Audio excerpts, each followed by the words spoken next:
नमस्कार, मी मानसी RRC नेटवर्कच्या latest बातमीपत्रात आपले स्वागत करते। अशा आहेत आजच्या हेडलाईन्स। हेडलाईन्स प्रस्तुत करता Marcus the readymade multibrand showroom. सर्वोत्तम quality, fresh stock, latest designs, reasonable rate. LRT college road, Raghuvanshi मंगल कार्यालय के बाजू में, अकोला। पाण्याच्या टाक्यांची साफसफाई रखडली, दूषित पाणी ठरते जनतेच्या आरोग्यासाठी अडचणीचे।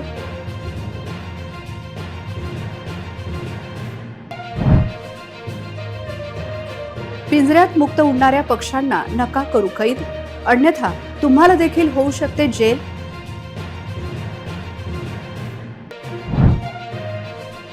यंत्रणा पाहत आहे मोठ्या अपघाताची वाट, वाशिम बायपासवर ट्रकच्या अवैध थांब्याला कोणाचा आशीर्वाद।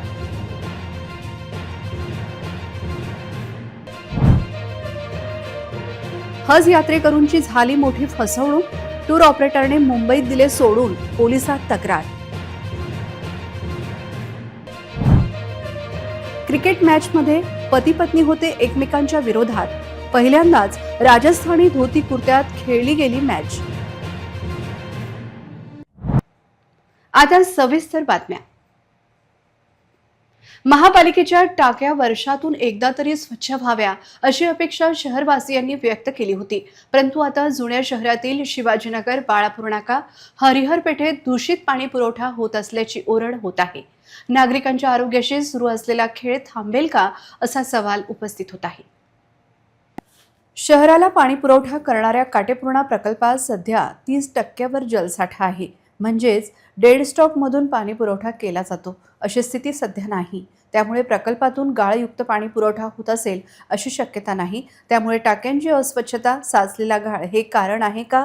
तसेच या भागाला पाणी पुरवठा करणारी मुख्य जलवाहिनी फुटलेली असल्यास दूषित पाणी पुरवठा होऊ शकतो। महापालिका प्रशासनाने खातरजमा करून समस्या दूर करावी आणि नागरिकांना शुद्ध पाणी उपलब्ध करून द्यावे, याकडे लक्ष वेधले जात आहे। दूषित पाण्यामुळे लोकांच्या आरोग्याची समस्या वाढली आहे, अनेकांना पोटाचे विकार वाढले आहे। इतकेच नाही तर लहान मुलांना व ज्येष्ठांना याचा मोठा त्रास सहन करावा लागत आहे। महापालिकेने पाण्याच्या टाक्यांची स्वच्छता करण्यासाठी पुढाकार घेण्याची गरज व्यक्त केली जात आहे। तुम्हाला कोणाला बंदिस्त केले आणि पिंजऱ्यात ठेवले तर तुम्ही त्या पिंजऱ्यात राहणार नाही। अनेकांना पोपट पिंजऱ्यात पाळण्याचा छंद असतो, तो योग्य की अयोग्य यासाठी प्रत्येकाचा वेगवेगळा तर्क आहे।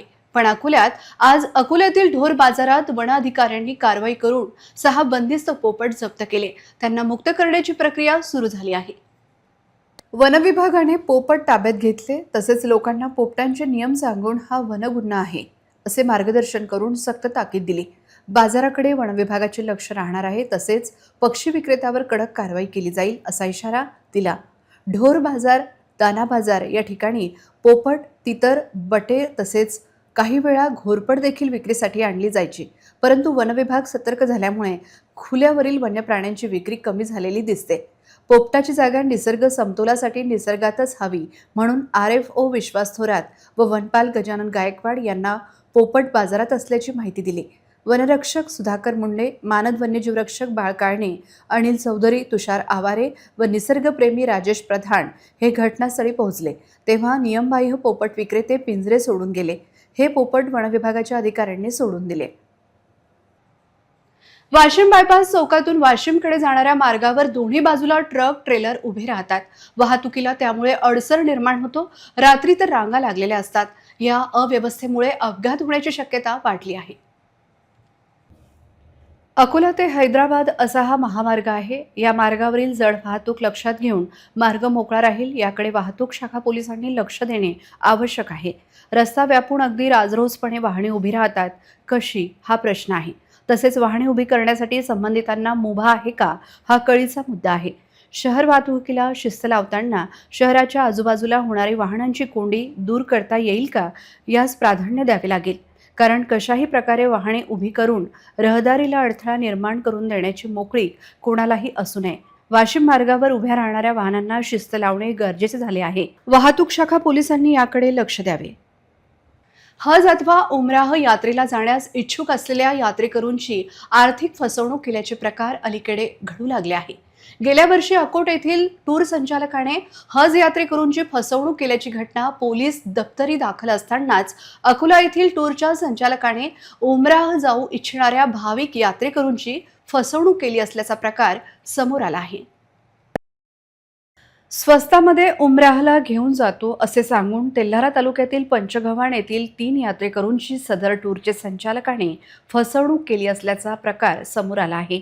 या यात्रेकरूंना मुंबई या ठिकाणी बेवारस सोडून देऊन टूर संचालक पसार झाला होता। आपली फसगत झाली असल्याचे लक्षात येताच फसवणूक झालेल्या यात्रेकरूंनी कसेबसे अकोला गाठून पोलीस दप्तरी तक्रार नोंदविली। सदर टूर संचालकाचे कार्यालय अकोला या ठिकाणी असून सदर टूर संचालकाविरुद्ध कठोर कारवाई करावी अशी मागणी या यात्रेकरूंनी केली आहे। देवाधर्माच्या नावावर अशा प्रकारे भाविकांची भविष्यात फसवणूक होणार नाही याची खबरदारी घेण्याची गरज निर्माण झाली आहे। सदाबहार मित्र परिवारातर्फे आयोजित होळी क्रिकेट महोत्सव 2025 यावेळी खेळ आणि परंपरा यांचा अनोखा संगम असलेल्या होळीच्या रंगात रंगून गेला। धोती कुर्त्यामध्ये खेळला गेलेला अनोखा क्रिकेट सामना या कार्यक्रमाचे मुख्य आकर्षण होते, ज्याने प्रेक्षकांची मने जिंकली। तसे पाहता आतापर्यंत धोती कुर्त्यांमध्ये कुठे क्रिकेट खेळला गेला नाही, पण होळीनिमित्त अमरावतीत पहिल्यांदाच हा प्रयोग केला गेला। खुल्या जीपमध्ये पारंपरिक राजस्थानी पोशाखात शहरभर फेरफटका मारून संघांनी अनोखी एंट्री घेतली। एव्हरग्रीन टीमने 50 धावा केल्या आणि मस्तमौला टीम 18 धावांवर कमी केली। मजेच्या क्षणांमध्ये सुरेशचे धोतर अडकणे आणि षटकार मारणे आणि चौकार रोखण्यासाठी चंदूचा उत्कृष्ट ड्राईव्ह हे विशेष आकर्षण होते। अब्बू सरांची मजेदार कॉमेंट्री आणि युवा पंच निकुंज हेडा यांची शिस्त वाखाणण्याजोगी होती। खेळादरम्यान पती पत्नींमधील मजेदार भांडणे आणि मजेदार भांडणांनी प्रेक्षकांना खूप हसवले।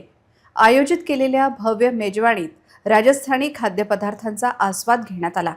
पारितोषिक वितरणात विजेत्या एव्हरग्रीन संघाला चमकदार करंडक आणि उपविजेत्या मस्तमौला संघाला रोख पारितोषिक देण्यात आले। इतरही घडामोडींचा आपण आढावा घेणार आहोत, मात्र छोट्याशा विश्रांतीनंतर।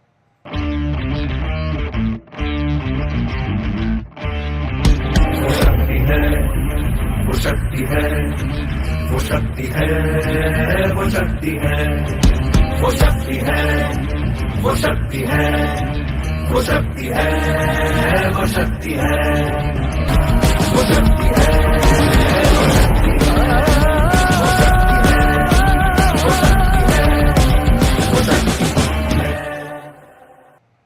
विश्रांतीनंतर पुन्हा एकदा तुम्हा सर्वांचं हार्दिक स्वागत। अकोला कृषी उत्पन्न बाजार समितीत हरभऱ्याची आवक वाढल्याने बाजार समिती आवारात सगळीकडे हरभरा पाहायला मिळत आहे। दरम्यान हरभऱ्याला सरासरी 5.5 ते 6 हजार रुपये क्विंटलचा भाव मिळत आहे। रब्बी हंगामातील मुख्य पीक असलेल्या हरभऱ्याची बाजार समितीत आवक वाढली आहे। जिल्ह्यात यंदा खरीप हंगामात निसर्गाची वक्रदृष्टी झाल्याने रब्बी पिकांवर शेतकऱ्यांचे आर्थिक नियोजन अवलंबून आहे। बाजार समितीत आवक वाढल्याने शेकडो शेतकऱ्यांना मापासाठी प्रतीक्षा करावी लागत आहे। 2025-26च्या हंगामात आतापर्यंत 5,650 रुपये हमी भाव करण्यात आला, मात्र हमी भावापेक्षा 100 ते 200 रुपये कमी दराने बाजार समितीत हरभरा खरेदी केल्या जात असल्याची वस्तुस्थिती आहे। त्यामुळे शेतकऱ्यांमध्ये देखील आनंदी वातावरण आहे। बाजार समितीत हरभरा उत्पादक शेतकऱ्यांच्या गाड्या दाखल होत असून मोजमाप मात्र उशिराने होत असल्याची शेतकऱ्यांची तक्रार आहे। अकोला महानगरपालिका क्षेत्रातील थकीत मालमत्ता धारकांना त्यांचा थकीत कराचा भरणा करणे अधिक सोयीचे व्हावे याकरिता मनपा आयुक्त तथा प्रशासक यांनी अभय योजना अकोल्यात राबविली, पण या योजनेकडे अकोलेकरांनी पाठ फिरवल्याचे चित्र आहे। आयुक्त व प्रशासक यांच्या आदेशान्वये 20 जानेवारी ते 31 मार्च 2025 या कालावधीमध्ये व्याज माफी अर्थात शास्ती अभय योजना सुरू करण्यात आली आहे। या अभय योजनेअंतर्गत शास्तीच्या रकमेत 80% सूटचा 15 मार्च हा अखेरचा दिवस होता। अखेरच्या दिवशी 1 कोटी रुपयांचा मालमत्ता कर जमा झाला असून आतापर्यंत 60 कोटी रुपयांची वसुली झाली आहे। आता 31 मार्च 2025 पर्यंत थकीत करावरील व्याजावर 75% सूट देण्यात येणार आहे। अखेरच्या दिवशी महापालिकेचा कर वसूल विभाग सुरू होता। 4ही झोनमध्ये सुट्टीच्या दिवशी कर भरण्यासाठी काउंटर सुरू होते। शहरातील सर्व मालमत्ताधारकांनी आपला थकीत व चालू वर्षातील मालमत्ता कराचा भरणा एकरकमी करून जप्ती व लिलावासारख्या अप्रिय कारवाई टाळून प्रशासनास सहकार्य करण्याचे आवाहन अकोला महानगरपालिका प्रशासनाद्वारे करण्यात आले आहे. तरी देखील अकोलेकरांनी या शास्ती अभय योजनेकडे दुर्लक्ष केल्याचे चित्र आहे. इतरही घडामोडींचा आपण आढावा घेणार आहोत, मात्र छोट्याशा विश्रांतीनंतर. ना दर महिन्यात रिचार्जची भानगड, ना डाटा पॅक संपण्याचं टेन्शन. आमच्या घरी आहे RRC ब्रॉडबँड कनेक्शन. तुम्ही घेतलाय काही वर्षाचा नवा प्लॅन?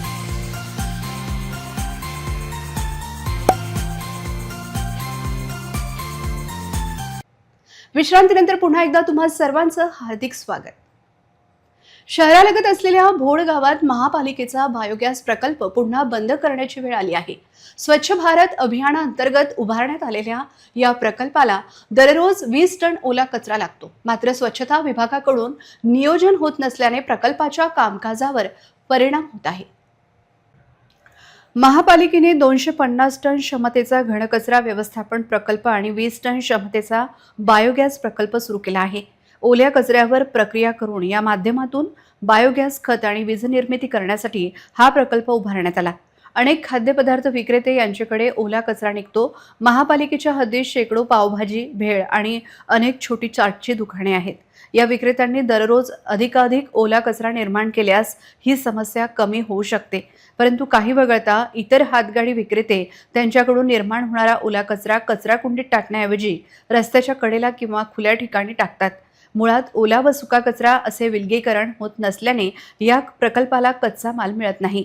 सध्या खडकी आणि नायगाव येथील संकलन केंद्रातून 170 ते 180 टन कचरा उचलला जातो. परंतु स्वच्छता विभागाकडून विलगीकृत कचऱ्याचे संकलन होत नसल्याची परिस्थिती आहे. दररोज प्रकल्पासाठी 20 टन ओला कचरा दिल्यास 800 ते 1200 घनमीटर गॅस आणि 400 ते 500 युनिट वीज निर्मिती होऊ शकते. परंतु शहरातून निर्माण होणाऱ्या ओल्या कचऱ्याच्या अपुऱ्या प्रमाणामुळे हा प्रकल्प पुन्हा थांबला आहे. श्री समर्थ लहानूजी महाराज यांचा 45वा प्रगट दिन महोत्सव दर्यापूर तालुक्यातील श्री क्षेत्र अडुळा बाजार येथे 9 ते 16 मार्च दरम्यान आयोजित करण्यात आला होता. रविवारी श्री संत लहानूजी महाराजांचा प्रगट दिन महोत्सव उत्साहात साजरा करण्यात आला.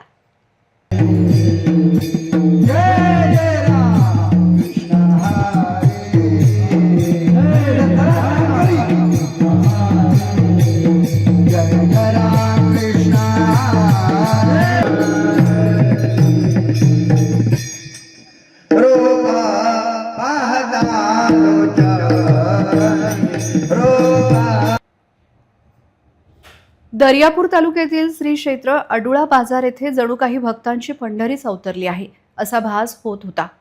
या ठिकाणी भक्तांची मांदियाळी बघायला मिळाली. हजारो भाविकांसाठी महाप्रसादाचे आयोजन करण्यात आले होते. श्री संत चरित्र कथा व काल्याचे कीर्तन दासगिरी महाराज, कृष्णाई, गोरक्षण आंबोडा यांचे झाले. संत लहानूजी महाराज यांचा जय जयकार व हरिनामाचा गजर यावेळी करण्यात आला. 16 मार्च रोजी सकाळी 7 ते 10च्या दरम्यान श्रींच्या पादुकांची शोभायात्रा निघाली. त्यानंतर दुपारी काल्याचे कीर्तन पार पडले. या ठिकाणी भव्य संत मेळावा आयोजित करण्यात आला होता. या ठिकाणी विदर्भातून अनेक ठिकाणचे संत लहानूजी महाराजांच्या मंदिरात दाखल झाले होते. विविध प्रकारचे कीर्तनाचा कार्यक्रम या ठिकाणी सादरीकरण करण्यात आले. यावेळी हरिभक्त ज्ञानेश्वर महाराज भांडे, खासदार बळवंत वानखडे, आमदार प्रकाश भारसाकळे, आमदार गजानन लवटे, बाळासाहेब पावडे, सुधाकर पाटील भारसाकळे, बाळासाहेब हिंगणीकर, रामेश्वर मालपाणी, नंदुभाऊ सोमाणी यांच्या प्रमुख उपस्थित मान्यवरांचा सत्कारही पार पडला. यावेळी गुरुमाऊलींचे परमभक्त, दानदाते, सेवेकरी मंडळींचा सत्कार करण्यात आला. श्री संत चरित्र कथावाचक दासगिरी महाराजांच्या मधुर वाणीतून भाविकांना त्यांनी मार्गदर्शन केले आणि काल्याचे कीर्तन म्हटले. यावेळी हजारो भाविकांनी संत लहानूजी महाराजांच्या समाधीचे दर्शन घेतले. अडुळा बाजार गावाला यात्रेचे स्वरूप प्राप्त झाले होते. पुन्हा एक नजर टाकूया आजच्या प्रमुख घडामोडींवर. हेडलाईन्स प्रस्तुत करता Marcus the readymade multibrand showroom. सर्वोत्तम quality, fresh stock, latest designs, reasonable rate. LRT college road, Raghuvanshi मंगल कार्यालय के बाजू में, अकोला. पाण्याच्या टाक्यांची साफसफाई रखडली. दूषित पाणी ठरते जनतेच्या आरोग्यासाठी अडचणीचे.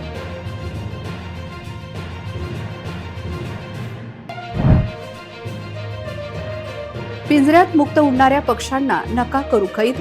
अन्यथा तुम्हाला देखील होऊ शकते जेल.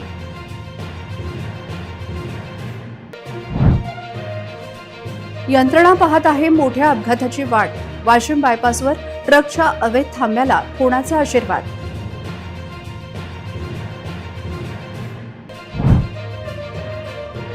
हज यात्रेकरूंची झाली मोठी फसवणूक. टूर ऑपरेटरने मुंबईत दिले सोडून, पोलिसात तक्रार. क्रिकेट मॅचमध्ये पती पत्नी होते एकमेकांच्या विरोधात. पहिल्यांदाच राजस्थानी धोती कुर्त्यात खेळली गेली मॅच. बातम्यांसाठी तुम्ही पाहत रहा RRC न्यूज. 2.25 लाख दर्शकांनी RRC डिजिटल अकोला हे YouTube चॅनल सबस्क्राईब केले आहे. तेव्हा तुम्ही कसली वाट पाहत आहात? तुम्ही पण सबस्क्राईब करा आणि बेल आयकॉन क्लिक करत RRCच्या बातम्या निरंतर पहा. पुन्हा भेटूया लेटेस्ट बातम्यांसह नव्या बातमीपत्रात. तोवर नमस्कार.